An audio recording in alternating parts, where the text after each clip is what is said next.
Paula, e os hormônios da tireoide? Qual a importância deles aí na nossa pele, pelo, né?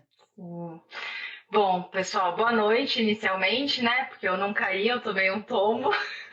Tentei várias vezes, não estava conseguindo entrar. Acho que agora tá tudo bem, todos me escutam? Sim. Beleza. Então vamos lá. Obrigada pelo convite, né, para participar aqui. Que honra, né, com a professora Desidério, professor Mauro. Então, estou muito bem aqui essa noite, né?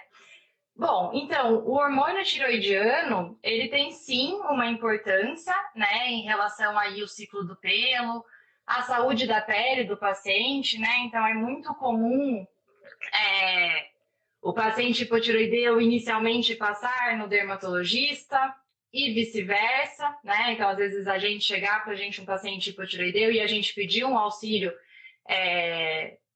né, dessa área. Então, tenho aqui uma dermato também de super confiança e a gente sempre trabalha em conjunto, porque a vida do endócrino, né, a gente sabe que a gente precisa de um dermato. A professora Desidério, algumas vezes que estive com ela várias vezes falou, nossa, tenho até vontade de estudar endócrino, porque tem muita relação, né? Não tem como a gente desmembrar aí isso tudo. E o hormônio tiroidiano, ele tem um papel importante em relação ao ciclo do pelo, né? Porque ele é necessário, inclusive, para dar início à fase anagênica, que é justamente essa fase que a professora Desidério nos explicou aí, né? Que é a fase de crescimento ativo, que eu tenho um grande número de mitoses no bulbo piloso. Então, o hormônio tiroidiano tem essa importância, sim, sobre a fase anagênica, tanto que esses pacientes hipotiroideus, quando eles chegam para a gente, então a gente sabe que um dos sinais clínicos que esse nosso paciente pode ter é justamente um quadro de alopecia, né, simétrica, bilateral, geralmente não pruriginosa, a menos que eu tenha aí uma piodermite associada, algo mais aí que justifique o prurido, né? A professora Desidério me corrija aí se eu estiver falando bobagens dermatológicas. Essa alopecia de tronco que pode pegar cauda de, né, a cauda que a gente inclusive chama, né, de cauda de rato, lembrando que também não é patognomônico de hipotiroidismo, mas é uma alteração clínica que a gente observa com bastante frequência no hipotiroideu. E se esse paciente passa com o dermato e vai fazer um tricograma, né, muitas vezes realmente o dermatologista percebe que esse pelo está justamente na fase telogênica, né, como a professora Desidéria acabou de comentar, que ela consegue microscopicamente fazer essa análise. Então, isso a gente observa no paciente hipotiroideu.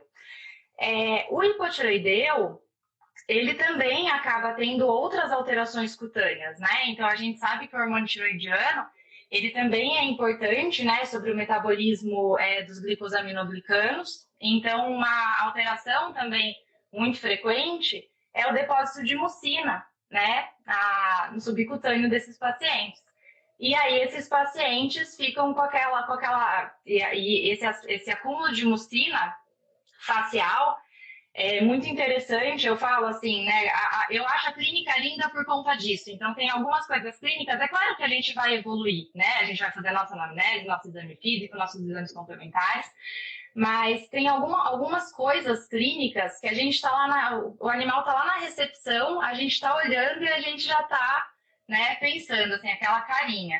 Então, esse acúmulo de mucina, ele traz uma característica muito interessante nos pacientes hipotiroideus, que é o que a gente chama de face estrágica, né?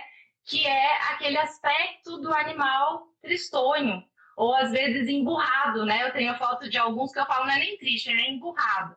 Então, como eu tenho um acúmulo da mucina, fica aí espessado, e eu falo, né, somado ao fato do paciente já não ter hormônio tiroidiano, que também não dá aquele ânimo propriamente dito, né? Então, é aquele animal que está sofrendo lá de estar vindo no veterinário. Eu brinco assim, que é ó vida, né? Ó vida, estou no veterinário, fui adotado e mesmo assim não tá bom. Então, essa carinha que a gente vê no hipotiroideu.